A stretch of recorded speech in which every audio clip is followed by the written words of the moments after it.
par John Ronald Reuel Tolkien. Les aventures de Tom Bombadil. Le vieux Tom Bombadil était un joyeux drille, portant chemise bleu vif et bottes jaunes, ceinture verte, culotte de peau et plume de cygne à son grand chapeau.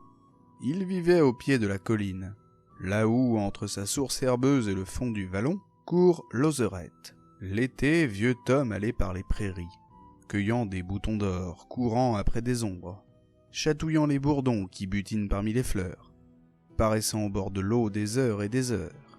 Sa barbe alors trempait au fil de l'onde, et Bédor, la fille de Dame Rivière, montait des bas-fonds la lui tirer. Dessous les nénuphars, Tom plongeait. Il pataugeait, il barbotait, il bouillonnait. « Hé, Tom Bombadil, où vas-tu donc de ce pas ?» lui disait joli Bédor. « En soufflant des bulles ainsi, tu effraies la levain et le brin campagnol. Les limandins tu as peur, sans compter que tu mouilles la plume de ton chapeau. »« Lâche donc ça, jolie donzelle !» répliquait Tom Bombadil. « Je ne tiens pas à me noyer. Redescends, retourne te coucher là où l'eau est plus sombre, plus bas que les roseaux, petite dame de l'eau. » Bédor plongeait au plus profond. Elle retournait chez sa mère. Mais Tom n'avait garde de la suivre. Sur des jonchets de saule, il s'asseyait au soleil, séchant ses bottes jaunes et sa plume crottée. Tom, profondément endormi, chantait sous les branches qui se balançaient.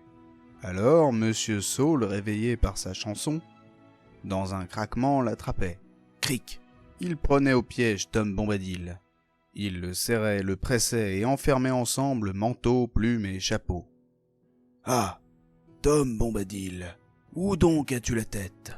Que tu oses venir pépier dans mon arbre, que tu oses me regarder boire au fond de ma maison des bois, me chatouiller avec ta plume et me mouiller le visage comme une fine petite pluie. Veux-tu me laisser sortir, vieux Saule ? Je suis tout engourdi là-dedans. Il n'y a pas le moindre coussin dans tes noueuses racines. Bois donc ton eau de rivière, et comme la fille de la rivière, retourne te coucher. » Monsieur Saule le relâcha quand il l'entendit parler, et marmonner, et criailler, et dans l'arbre chuchoter, enfermé dans sa maison des bois. Quittant le vallon des Saules, Tom remonta l'Ozerette. Sous les frondaisons, il s'assit un instant, l'oreille aux aguets. Dans les branches, les oiseaux pépiaient, gazouillaient et sifflaient. Autour de son front, tout frissonnant, tout papillonnant, des papillons voletaient. Puis vinrent des nuages gris et le soleil de s'y noyer. Alors Tom pressa le pas. La pluie se mit à tomber, éclaboussant en mille anneaux frémissants l'eau qui courait. Un grand vent souffla, les feuilles agitées laissèrent tomber des gouttes froides. Vieux Tom sauta dans un trou s'abriter. Du trou sortit Maître Blaireau, le front neigeux et deux yeux noirs qui clignotaient. Avec sa femme et ses nombreux enfants, ils creusaient la colline. Ensemble, ils attrapèrent Tom par le manteau. Ils le poussèrent dedans la terre. Au fond de leur tunnel, le traînèrent. Dans leur maison dérobée, ils étaient là à marmonner. « Hé, Tom Bombadil, où donc as-tu dégringolé en enfonçant la porte d'entrée ?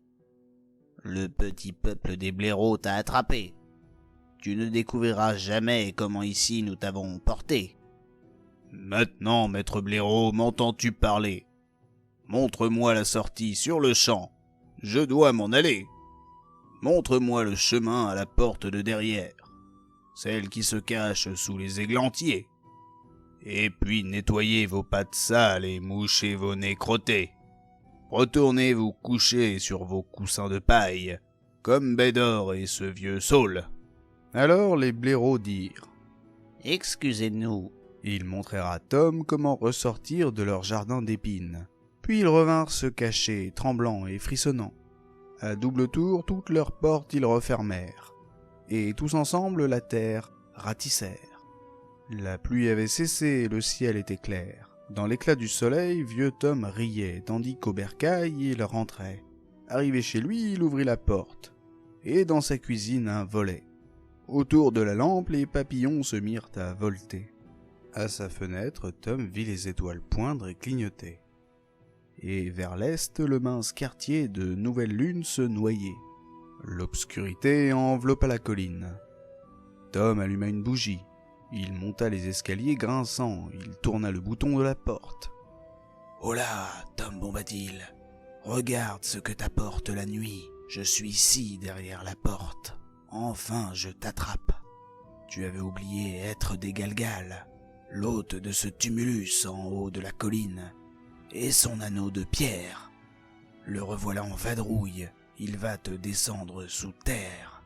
Pauvre Tom Bombadil, tu y seras tout blême et glacé. »« Va-t'en, ferme la porte et ne reviens jamais. Fiche-moi le camp, œil de braise, toi et ton rire caverneux. Retourne à ton talus herbeux, sur ton coussin de pierre. Couche ta tête d'os comme Monsieur Saul, et la jeune Bédor et Maître Blaireau en son terrier. Retourne à tes joyaux enterrés, retourne à tes chagrins oubliés. » Être des Galgal se sauva en sautant par la fenêtre. Il coupa à travers champs et rasant les murs comme une ombre, en gémissant il revint à son anneau de pierre. Sous le tertre solitaire cliquetaient ses anneaux d'os. Le vieux Tom Bombadil s'étendit sur son oreiller. Plus doux que Bédor, plus calme que Monsieur Saul, plus confortable que Maître Blaireau ou les êtres des Galgal. Il dormit comme un loir, ronfla comme un soufflet. Il se leva avec le soleil du matin. Il siffla comme un étourneau, il chanta. « Auprès de ma blonde, qu'il fait bon, fait bon, fait bon. » Il secoua son chapeau cabossé, ses bottes, ses plumes et son manteau. Il ouvrit grand la fenêtre pour le soleil y faire entrer. Ce vieux malin de Bombadil était un drille avisé. Bleu vif était sa chemise et ses bottes étaient jaunes. Vieux Tom, non, jamais personne ne put l'attraper, que ce soit sur les collines ou dans les vallées, par les sentiers des forêts, au bord de l'Ozerette, ou même quand en bateau sur des étangs à nénuphars il naviguait. Mais un jour, ce fut lui qui attrapa la fille de la rivière, en robe verte, cheveux défaits, assise parmi les ajoncs. Elle chantait de vieilles chansons d'eau aux oiseaux des fourrés. Il l'attrapa, la serra fort. Les campagnols détalèrent, les oiseaux sifflèrent, les hérons crièrent, et son cœur se mit à frémir. « Mais c'est bien là ma jolie fiancée !» s'écria Tom Bombadil. « Tu dois venir avec moi, la table est servie. Crème aux œufs, miel, beurre et pain blanc. Des roses à la fenêtre, un clin d'œil au volet. Tu viendras à la colline, que t'importe ta mère. Elle gît au fond de son trou plein d'algues. Ce n'est certes pas là que jamais tu trouveras un amoureux. » Vieux Tom Bombadil fit un heureux mariage, sans chapeau ni plume mais couronné de boutons d'or. Et la mariée était toute vêtue de vert argent, des myosotis et du muguet pour diadème. Comme un étourneau, Tom chanta. Comme une abeille, il butina. D'un joyeux violon, il joua. Et sa frêle femme rivière à la taille, il serra. Dans sa maison, les lampes s'allumèrent, et blanche fut la couche. Dans l'éclat de la lumière lunaire, les blaireaux vinrent à petits pas. Au pied de la colline, ils dansèrent. Et vieux Saul frappa, et frappa au carreau, tandis que sur leur couche, ils reposaient. Sur la rive, dans les roseaux, Dame Rivière qui soupirait, entendit être des Galgal qui sous son tertre pleuraient.